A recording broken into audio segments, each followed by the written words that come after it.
Warga di Aceh Barat mulai kesulitan mendapatkan minyak goreng di minimarket karena sejumlah toko mulai kehabisan stok. Selain diburu warga, pasokan minyak goreng satu harga 14.000 per liter ini juga sangat sedikit. Terbatasnya pasokan minyak goreng satu harga di Melaboh membuat tak semua masyarakat bisa membeli minyak yang telah disubsidi itu. Padahal penetapan satu harga minyak goreng 14.000 per liter sudah diberlakukan sejak 1 minggu terakhir. Namun ketersediaan minyak goreng masih langka ditemukan di minimarket dan pasar tradisional di Aceh Barat.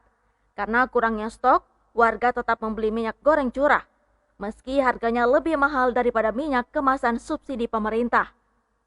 Untuk minyak goreng bersubsidi hingga saat ini hanya tersedia di pasar-pasar retail saja, sedangkan untuk di pasar tradisional masih belum tersedia. Oleh sebab itu pedagang masih menjual minyak curah. Ya, cuma sekarang stoknya lagi kosong. 2 liter juga kosong.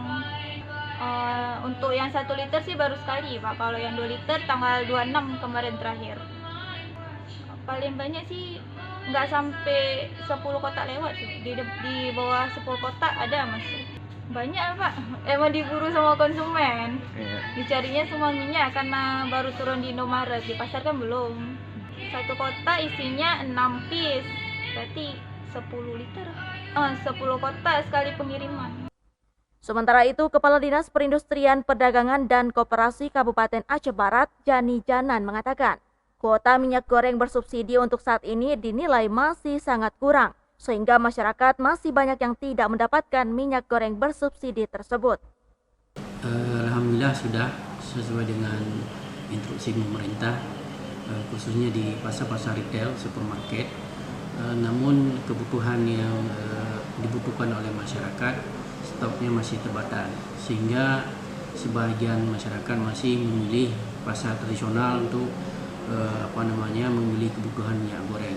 Pemerintah Aceh Barat meminta kepada pihak industri agar menambah kuota penyaluran minyak goreng bersubsidi sehingga dapat memenuhi kebutuhan akan minyak goreng bagi masyarakat secara menyeluruh. Dari Aceh Barat, Orian Saputra melaporkan untuk Puja TV Aceh.